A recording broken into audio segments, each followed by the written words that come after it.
දසත පුවත් ඔබ වෙත ගෙනීමේ ප්‍රධාන අනුග්‍රහය. හැම වෙනස්කමකදීම අපි වෙනස් වුණේ ඔබේ දියුණුවට. හැඩන් නැෂනල් බැංකුව 1888 සිට විශ්වාසයක උරුමය.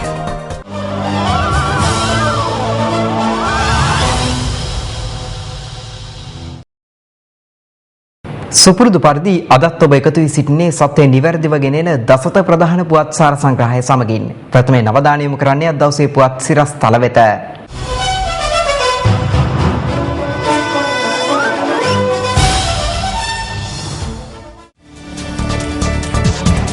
යාපාලනයේ සහ මානව අයිතීන් පිළිබඳව ජනපතිගෙන් ප්‍රකාශයක්. ශ්‍රී ලංකාව පිළිබඳ ජගත් කමිටු වාර්තාවේ නිර්දේශ ලොවටම ආදර්ශයක් වෙයි. ත්‍රස්ත කටයුතු සහ ළමා අපයෝජන සම්බන්ධයෙන් විශේෂ මහාධිකරණයක්. සිරියාව සම්බන්ධයෙන් රුසියාවෙන් ඇමරිකාවට අනතුරු ඇඟවීමක්. ඇතමුන් අද යහපාලනයේ සහ මානව අයිතීන් පිළිබඳ පමණක් කතා කරන්නට කිසිවක් නොමැතිවීම හේතුවෙන් බව ජනාධිපති මහින්ද රාජපක්ෂ මහතා පවසනවා. ජනාධිපතිවරයා පෙන්වා දෙන්නේ රජයේ මහජනතාව වෙනුවෙන් විවෘතභාවයකින් යුක්තව කටයුතු කරමින් සිටියේදීත් ඇතමුන් එවැනි කතා සිදු කරන බවයි. වාරියපොළ දෙමටලුව දික්වැර රජමහා විහාරස්ථානයේ විවෘත කිරීම රැසකට එක්වෙමින් ජනාධිපති මහින්ද රාජපක්ෂ මහතා ඊයේ මේ බව සඳහන් කළා. ජනාධිපතිවරයා එහිදී සඳහන් කළේ රට තුළ ප්‍රජාතන්ත්‍රවාදී අයිතිවාසිකම් කඩවන බවට ඇතමුන් චෝදනා නැගුවද දකුණේ මෙන්ම උතුරේ ජනතාවටද ඡන්ද බල අයිතිය ලබා දී ප්‍රජාතන්ත්‍රවාදය ආරක්ෂා කිරීමට රජය කටයුතු කර ඇති බවයි. මෙරට අවසන් යුද සමයේදී ජගත් සංවිධානයේ ක්‍රියාකාරීත්වය සම්බන්ධයෙන් සොයාබැලීමට පත් කළ කමිටු වාර්තාවේ නිර්දේශ ආදර්ශයක් ලෙස සැලකීමට ජගත් සංවිධානය තීරණය කර තිබෙනවා.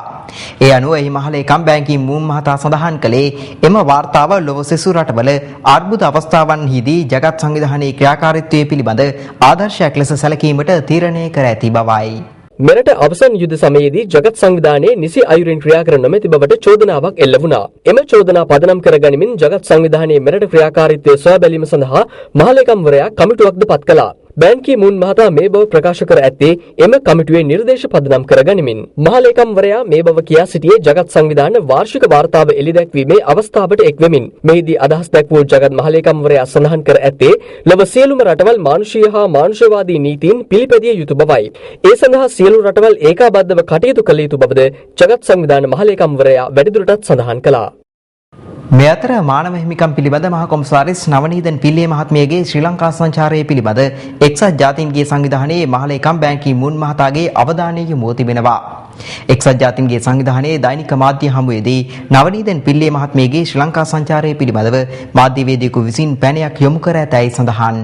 එහිදී මාධ්‍යවේදියා විමසා සිටියේ නවනීදන් පිල්ලේ මහත්මියට සාක්ෂි ලබා දුන් පුද්ගලයන්ට එල්ල වූ බව කියන තර්ජන සම්බන්ධයෙන් එක්සත් ජාතීන්ගේ මහලේකම්වරයාගේ මතය කුමක්ද යන්නයි. ඊට පිළිතුරු දෙමින් මහලේකම්වරයාගේ මාධ්‍ය ප්‍රකාශක ෆර්හාන් හක් පවසා ඇත්තේ නවනීදන් පිල්ලේ මහත්මියගේ ශ්‍රී ලංකා සංචාරයට මහලේකම්වරයාගේ සම්පූර්ණ සහාය සහ අවධානය යොමු වී ඇති බවයි. ඇයට සාක්ෂි ලබා දුන් පුද්ගලයන් ධෛර්යමත් කරන අතර ඔවුන්ට ගෞරව කරන බවද ෆර්හාන් හක් පවසා තිබෙනවා. එලෙස සාක්ෂි ලබා දීමට කිසිදු පුද්ගලයෙකුට බියවිය යුතු නොමැති බවද ඔහු වැඩිදුරටත් පවසා ඇති බව සඳහන්.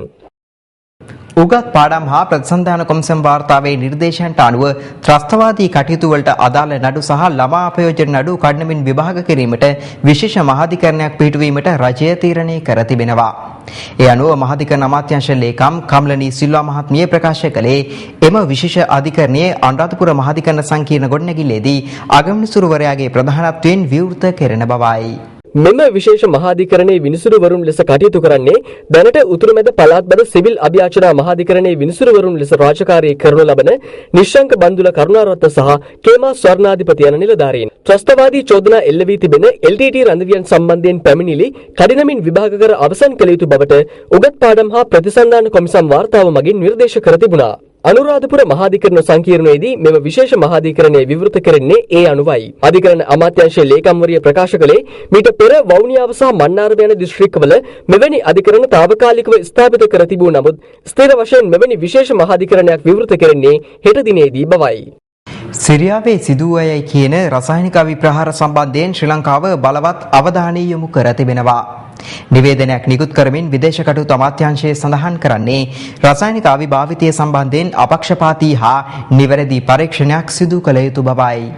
විදේශ කටයුතු අමාත්‍යාංශය සඳහන් කළේ රසායනික අවි වලට එරෙහි ප්‍රඥප්තියට අත්සන් තැබූ රටක් ලෙස රසායනික අවි පිටු දැකීම වෙනුවෙන් දිගින් දිගටම පෙනී සිටින බවයි. සරෙන් නැමැති විෂ රසායනිකය සිරියානු රජය විසින් රසායනික අවි ප්‍රහාරයක් සඳහා යොදාගත් බවට තහවුරු වී ඇති බව ඇමරිකානු රාජ්‍ය ලේකම් ජෝන් කෙරි ඉකුත්දා අනාවරණය කළා. ඇමරිකානු රාජ්‍ය ලේකම්වරයා සඳහන් කර ඇත්තේ මියගිය පුද්ගලයන්ගේ හිසකෙස් සහ ලේ සාම්පල පරීක්ෂා කිරීමෙන් අනතුරුව මෙම තොරතුරු අනාවරණය වී ඇති බවයි. නොවැම්බර් 4 වන දිනෙන් පසු නීති විරෝධීව සෞදි අරාබියේ රැඳී නොසිටින ලෙස ශ්‍රී ලංකා විදේශ සේවා නියුක්ති කාර්යාංශය පවසනවා. සෞදි අරාබියේ නීති විරෝධීව රැඳී සිටින ශ්‍රී ලාංකික ශ්‍රමිකයන් යලි මෙරටට ගෙන්වා ගැනීම සඳහා මේ වන විට පොදු සමාකාලයක් ලබා දී තිබෙනවා. ශ්‍රී ලංකා විදේශ සේවා නියුක්ති කාර්යාංශය සඳහන් කළේ එම පොදු සමාකාලය නොවැම්බර් මාස 4 වන දිනෙන් අවසන් වන බවයි. ඒ හේතුවෙන් මෙම දිනට ප්‍රථම නීති විරෝධීව රැඳී සිටින ශ්‍රී ලාංකික ශ්‍රමිකයින් ඉන් ඉවත් වන ලෙස විදේශ රැකියා ප්‍රවර්ධන හා සුබසාධන අමාත්‍ය ඩිලන් පෙරේරා මහතා පවසනවා. නොවැම්බර් 4 වන දිනෙන් පසුව එරට රැඳී සිටියහොත් එරට ආගමන විගමන නීති රීති උල්ලංඝනය කිරීම යටතේ වසර 2ක සිරදඬුවම් සහ රුපියල් ලක්ෂ 30ක පමණ දඩයක් ගෙවීමට සිදුවන බවද අමාත්‍යවරයා පෙන්වා දෙනවා. සෞදි අරාබියේ නීති විරෝධීව රැඳී සිටින ශ්‍රමිකයින්ට එරටින් පිටවීම සඳහා සෞදි බලධාරීන් පසුගිය ජූලි 3 වෙනිදා දක්වා පොදු සමාකාලයක් ලබා දී තිබූ අතර පසුව ශ්‍රී ලංකා රජයේ ඉල්ලීමකට අනුව එම කාලය නොවැම්බර් 4 දක්වා දීර්ඝ කරනු ලැබුවා. දැන් කෙටි විරාමයක් විරාමෙන් අනතුරුව තවත් දේශීය පුවත් කිහිපයක් සමගින් හමු වෙමු.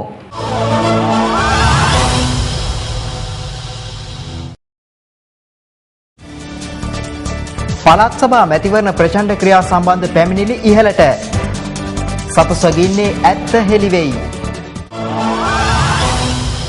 විරාමෙන් අනතුරුව බලාපොරොත්තු වන්න.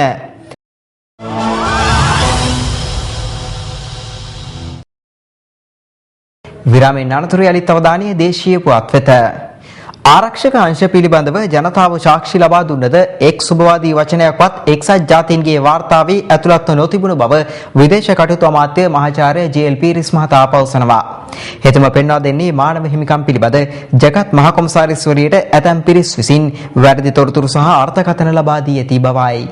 අමාත්‍යවරයා මේ බව කියා සිටියේ කොළඹ ගලදාරි හෝටලයේ පැවති ආරක්ෂක අමාත්‍යාංශය විසින් සංවිධානය කළ සමුළුවට සහභාගී වෙමින් මානව හිමිකම් කොමසාරිස්වරියගේ වාර්තාවේ උතුරේ ලිංගික අතවර පිළිබඳව පවසා ඇතත් කිසිදු සාපරාධී ක්‍රියාවක් සිදුව නොමැති බවත් සංගවීමට කිසිවක් නොමැති බවත් අමාත්‍යවරයා පෙන්වා දෙනවා. LTTE ම්ලේච්ඡ ත්‍රස්තවාදී සංවිධානයක් බව නවිපිල්ලේ මහත්මිය විසින් පවසා සිටියද ඒ බවක් එක්සත් ජාතීන්ගේ වාර්තාවේ ඇතුළත් කර නැහැ. එහි සඳහන්ව ඇත්තේ ඒ සාමාන්‍ය සංවිධානයක් පමණක් බවයි.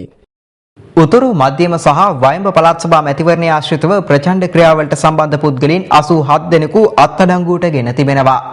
පොලිසිය පැවසුවේ මැතිවරණය ආශ්‍රිතව මේ වන විට පැමිණිලි 92ක් වාර්තා වී ඇති බවයි. මේ අතර මැතිවරණ නීති උල්ලංඝනය කිරීම සම්බන්ධයෙන් පැමිණිලි 300ක් ලැබී ඇති බව මැතිවරණ මහලේකම් කාර්යාලය සඳහන් කළා.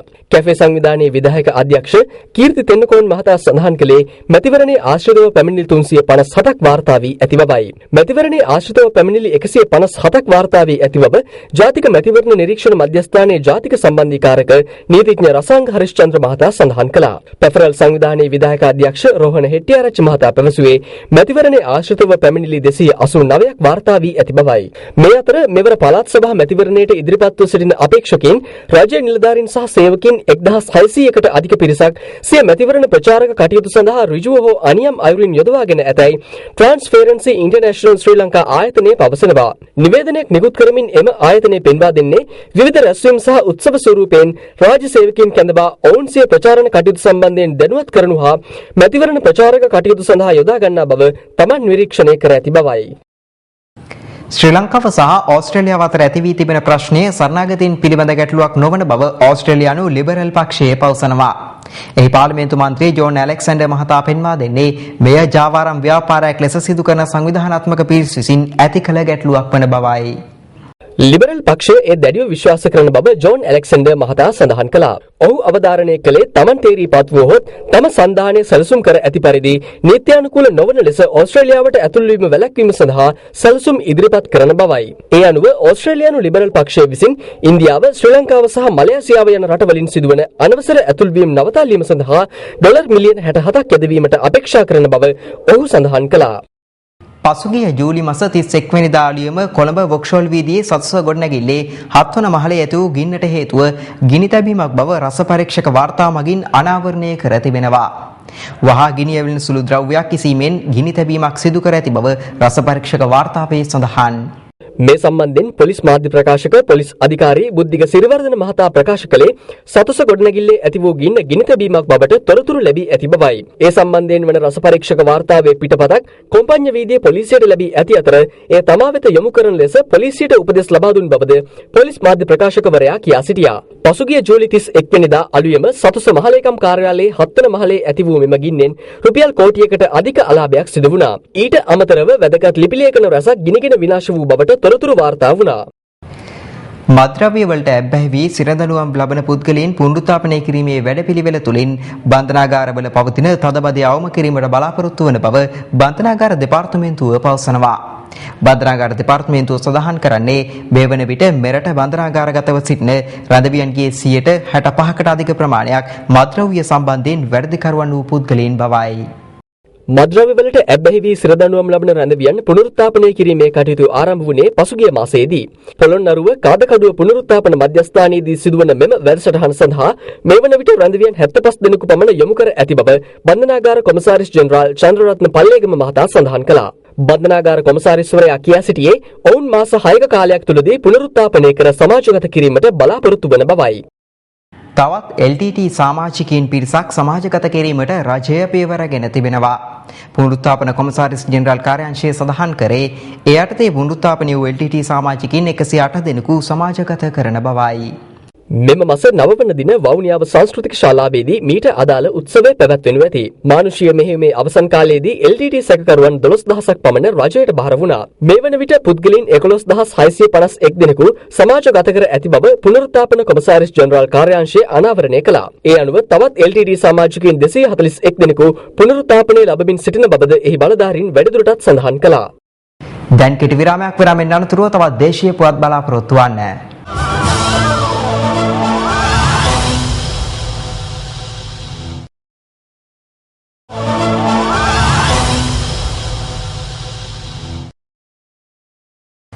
විරාමෙන් අනතුරු යලිත් අවධානය තවත් දේශීය පුවත් කිහිපයක් වෙත.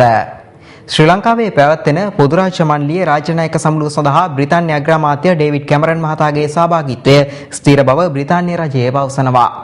බ්‍රිතාන්‍යයේ විදේශ කටයුතු අමාත්‍ය විලියම් හේග් විසින් බ්‍රිතාන්‍ය පාර්ලිමේන්තුවට මේ බව දැනුම් දී ඇතැයි සඳහන්.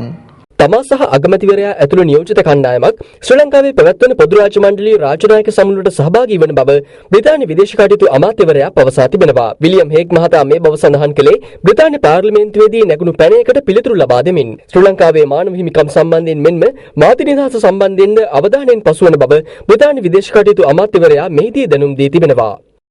ශ්‍රී ලංකාවේ කෘෂිකර්මාන්තය සංවර්ධනය කිරීමට අවශ්‍ය යටිතල පහසුකම් ලබා දීමට රුසියාව එකඟතාවය පළ කර තිබෙනවා. මේ අනුව රුසියාව සඳහන් කළේ එළවලු පළතුරු වගාවන්ට හා දියරකිරි නිෂ්පාදනය සඳහා අවශ්‍ය පහසුකම් ලබා දීමට කටයුතු කරන බවයි. රුසියාව විසින් ශ්‍රී ලංකාවට මෙම පහසුකම් ලබා දෙන්නේ ආර්ථික සංවර්ධන අමාත්‍ය බැසිල් රාජපක්ෂ මහතා සහ රුසියානු රජයේ කෘෂිකර්ම නිලධාරීන් පිරිසක් සමග පැවති සාකච්ඡාවක ප්‍රතිඵලයක් ලෙසයි. ඊට අමතරව පශු සම්පත් සංවර්ධනය, කිරිගවින් ශ්‍රී ලංකාව තුළ ව්‍යාප්ත කරවීම ආදිය පිළිබඳවද මෙම සාකච්ඡාවේදී අවධානය යොමු වී තිබෙනවා. බෞද්ධ චිකිත්සක ක්‍රම තුළින් දිගු කාලීන හිස්රදය සුව කිරීමේ නව ක්‍රමයක් සොයා ගැනීමට මෙරට බෞද්ධ චිකිත්සක දෙදෙනෙකු සමත් වී තිබෙනවා. එම සොයා ගැනීම සිදු කරනු ලැබ ඇත්තේ ආචාර්ය සුජීව වීරසිංහ හා ආචාර්ය කුමාර පතිර්ණ යන බෞද්ධ චිකිත්සකයින් දෙදෙනා විසින්. මීට අමතරව හිස්රදෙන් ඇතිවන වේදනාව මැනීමේ ක්‍රමවේදයක්ද ඔවුන් සොයාගෙන ඇති අතර මෙම සොයා ගැනීම් වලට ලෝක බෞද්ධ චිකිත්සක සංගමේ අනුමැතියද හිමිව තිබෙනවා. ආචාර්ය සුජීව වීරසිංහ මහතා සඳහන් කළේ මෙම නව සොයා ගැනීම් පිළිබඳව තායිවානයේ පැවැත්වෙන ලෝක බෞද්ධ චිකිත්සක සංගමේ ආසියා පැසිෆික් සමුළුවේදී ජාත්‍යන්තර දැනුවත් කිරීමට නියමිත බවයි. රතුපස්වල ජල ගැටලුව සම්බන්ධ භූවිද්‍යා හා පතල් කාර්යාංශයේ පරීක්ෂණය අවසන් කර තිබෙනවා. ඒ අධ්‍යක්ෂ ජෙනරාල් අනිල් පීරිස් මහතා සඳහන් කළේ අදාළ වාර්තාව අද හෝ හෙට පරිසර හා පුනර්ජනනීය අමාත්‍යාංශය වෙත බාර දෙන බවයි. මීට අමතරව එහි පිටපතක් අධිකරණයටද බාර දෙන බව ඔහු සඳහන් කළා. අධ්‍යක්ෂ ජෙනරාල්වරයා සඳහන් කළේ අදාළ පරීක්ෂණයේදී රතුපස්වල ජලය දූෂණය වීමට පසේ සම්බන්ධතාවයක් තිබේද යන පිළිබඳව විශ්ලේෂණය කළ බවයි. මීට අමතරව පස් සාම්පලවල තත්ත්වයද අධ්‍යයනය කළ බව හෙතෙම සඳහන් කළා. බස්රථ කර්මාන්තයෙන් කප්පම් ලබා ගැනීමේ සිද්ධීන් මේ වන විට 80%කින් අඩු වී ඇතැයි ජාතික ගමනාගමන කොමිෂන් සභාව පවසනවා. ඒ සභාපති රොෂාන් ගුණවර්ධන මහතා සඳහන් කළේ සාමාන්‍යයෙන් දිනකට රුපියල් 1500ක් 2000 අතර මුදලක් කප්පම් හෝ මුදල් ලෙස බස් හිමියන් විවිධ කණ්ඩායම් සඳහා ගෙවන බවයි. ඒ අනුව සමස්ත බස් කර්මාන්තයම ගත් විට දිනකට රුපියල් කෝටි 5කට ආසන්න මුදලක් කප්පම් හෝ මුදල් ලෙස ලබා දෙනු ඇතැයි ගණන් බලා තිබෙනවා. ජනාධිපති මහින්ද රාජපක්ෂ මහතා මේ සම්බන්ධයෙන් පොලිස්පතිවරයාට උපදෙස් ලබා දී මෙලෙස කප්පම් මුදල් ලබා ගන්නා කණ්ඩායම් අත්අඩංගුවට ගැනීමට ඉකුත්දා උපදෙස් ලබා දුන්නා. ඒ අනුව මේ වන විට බස් රථවලින් කප්පම් මුදල් හෝ මුදල් ලබා ගැනීමේ තත්ත්වය අවම වී ඇතැයි රොෂාන් ගුණවර්ධන මහතා සඳහන් කළා. සභාපතිවරයා අවධාරණය කළේ ඉදිරි කාලය තුලද මෙම වැඩපිළිවෙල දියත් කරමින් බස් රථ හිමියා ආරක්ෂා කිරීමට නිරන්තරයෙන් ජාතික ගමනාගමන කොමිෂන් සභාව කටයුතු කරන බවයි. සූදානම් යලිත් කෙටි විරාමයක් ලබා ගැනීමට විරාමයෙන් අනතුරුව අද දවසේ විදේශ පුවත් බලාපොරොත්තු වන්න.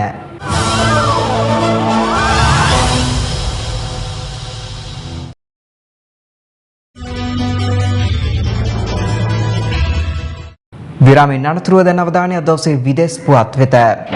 සිරියාව පදනම් කරගනිමින් රුසියාව ඇමරිකාවට අනතුරු ඇඟවීමක් සිදු කර තිබෙනවා.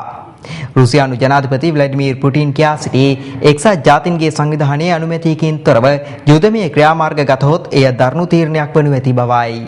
මේ අතර සිරියාවට එරෙහි ප්‍රහාරයක් එක්සත් ජනපද සෙනෙට් මණ්ඩල ජාත්‍යන්තර සම්බන්ධතා පිළිබඳ කමිටුවේ අනුමැතිය හිමි වී තිබෙනවා. ඊයේ රැස්වුණු එම කමිටු මණ්ඩල සැසියේදී ප්‍රහාරයේ එල්ල කිරීමට පක්ෂව ඡන්ද 10ක් ලැබී තිබූ අතර විදේශ වාර්තා සඳහන් කළේ ඊට විපක්ෂව ඡන්ද 7ක් ලැබී ඇති බවයි. කෙසේ වෙතත් එක්සත් ජනපදයේ සෙනෙට් මණ්ඩලයේ සියලුම නියෝජිතින් එළඹෙන සතියේදී රැස්වීමට නියමිත අතර එහිදී අවසන් තීරණයක් ගනු ඇති. බොස්නියාවේ පතල්කම්කරුවන් 140 දෙනෙකු වැඩ වර්ජනයක් ආරම්භ කර තිබෙනවා.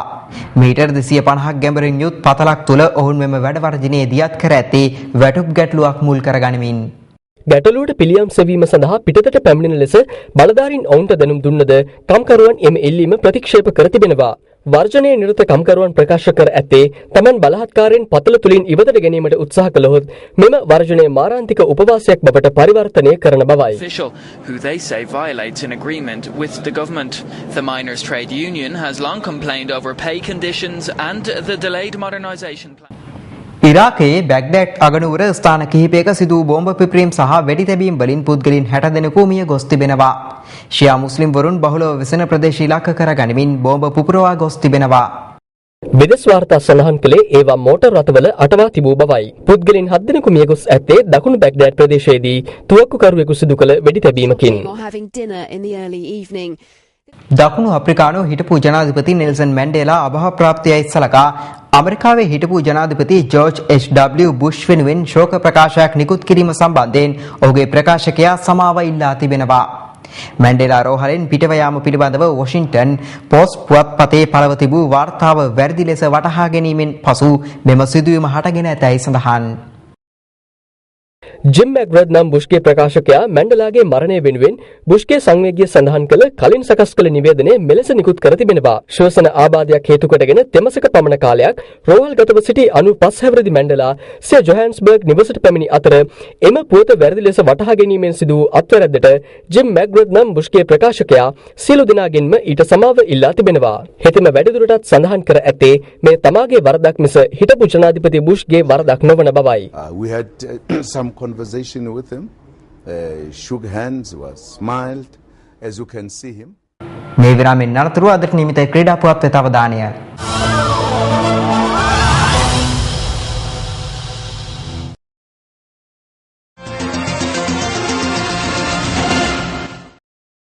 දැන් අවධානයේ ක්‍රීඩා තොරතුරු වෙත. දකුණු ආසියානු පාපන්දු ශූරතාවලිය යටතේ ඇෆ්ගනිස්තානයේ සමග පැවති තරගෙන් ශ්‍රී ලංකාව ගෝල 3-1 ලෙස පරාජයට පත් වුණා. නේපාලයේ කත්මණ්ඩුහි පැවති එම තරගයේ පළමු භාගයේ 35 වන මිනිත්තුවේදී මොහමඩ් ෆාසල් ශ්‍රී ලංකාව වෙනුවෙන් පළමු ගෝලය වාර්තා කළා. පළමු භාගයේ ගෝල 1-0ක් ලෙස ශ්‍රී ලංකා කණ්ඩායම නිම කළද දෙවෙනි භාගයේ ගෝල 3ක් වාර්තා කරමින් ඇෆ්ගනිස්තානයේ තරගයේ ජය වාර්තා කරා. ඇෆ්ගනිස්තානයේ ලෝක පාපන්දු ශ්‍රේණිගත කිරීමෙහි 139 වන ස්ථානයේ රැඳී සිටින අතර ශ්‍රී ලංකාව එහි 170 වන ස්ථානයේ හිමි කරගන්නවා. ඊයේ තරගයේ පරාජය වීමත් සමග තරගාවලියේ අවසන් පූර්ව වටේට සුසුකම් ලබා ගැනීමේ අවස්ථාව ශ්‍රී ලංකාවෙන් ගිලිහී ගියා. ශ්‍රී ලංකා භූතාන අතර තරගය හෙට දිනේ කත්මණ්ඩුහිදී පැවැත්වීමට නියමිතයි. අදට නියමිත විදේශ විනිමය අනුපාතය මේ විරාමෙන් අනතුරුව බලාපොරොත්තු වන්න.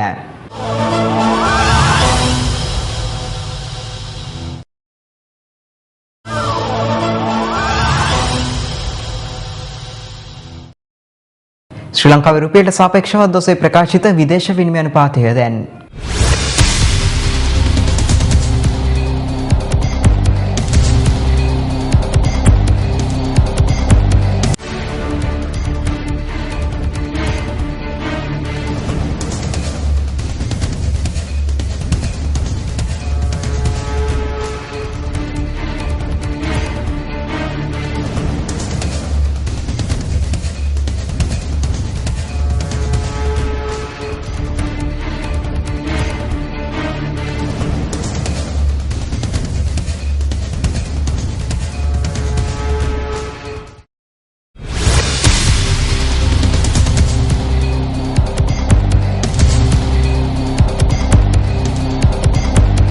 ඒත් සමගින් අදට නියමිත දස්ත ප්‍රධාන පුවත්සාර සංග්‍රහය නිමාවට පත්වනවා.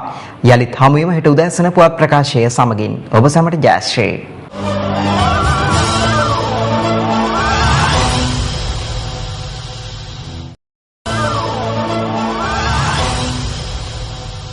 දසත පුවත් ඔබ වෙත ගෙනාවේ හැම වෙනස්කමකදීම අපි වෙනස් වුණේ ඔබේ දියුණුවට. හැඩන් නැෂනල් බැංකුව 1888 සිට විශ්වාසයක උරුමය.